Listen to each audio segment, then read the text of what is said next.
എപ്പോഴും target കൊടുത്തുകൊണ്ടിരിക്കുക. Target ഉണ്ടെങ്കിൽ നമ്മൾ കാര്യങ്ങൾ നടക്കും, കടകടയിൽ നടക്കും. നമ്മുടെ ജീവിതത്തിൽ അങ്ങനെയാണ്.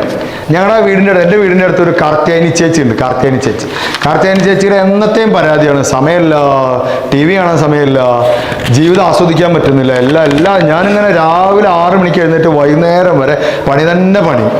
ഒരു വീട്ടമ്മയാണ്, ഫുൾ ടൈം വർക്കിലാണ് കാർത്യായനി ചേച്ചി. അങ്ങനെ ഇരിക്കുമ്പോൾ കാർത്യായനി ചേച്ചിയുടെ മകളെ പെണ്ണ് കാണാനായിട്ട് വന്നു.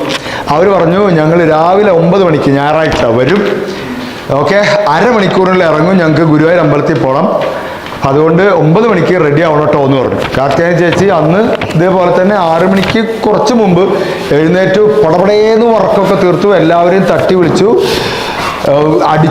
മുറ്റം അടിച്ചു വാരി വൃത്തിയാക്കി, ഭക്ഷണത്തിന് കയറി അതുണ്ടാക്കി, എല്ലാം കറക്റ്റായിട്ട് ചെയ്തു. നോക്കുമ്പോൾ സമയം ഉണ്ടായിരുന്നു, ഉച്ചയ്ക്കുള്ള ഭക്ഷണം വരെ വെച്ചു.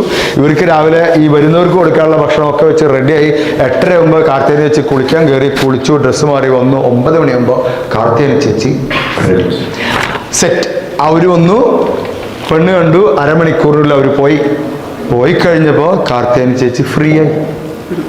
9:30 മുതൽ പിന്നെ കാർത്തിക ഭക്ഷണം റെഡിയാണ്, ഇത് റെഡിയാണ്, ഇതൊക്കെ ക്ലീനാണ്, TV കാണാൻ സമയമുണ്ട്, ഇനി വൈകുന്നേരത്തേക്ക് എന്തെങ്കിലും ഉണ്ടാക്കിയാൽ മതി, ഫുൾ ഫ്രീ.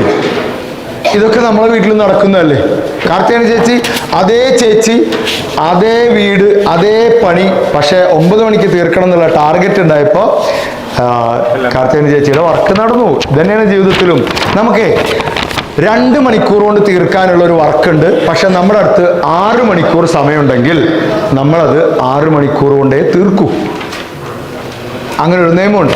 2 മണിക്കൂർ കൊണ്ട് തീർക്കുന്ന വർക്ക്, പക്ഷെ നമ്മുടെ കയ്യിൽ 1 മണിക്കൂറേ ഉള്ളെങ്കിൽ നമ്മൾ 1 മണിക്കൂറിലൂടെ തീർക്കും. അങ്ങനെയുണ്ട്. God it.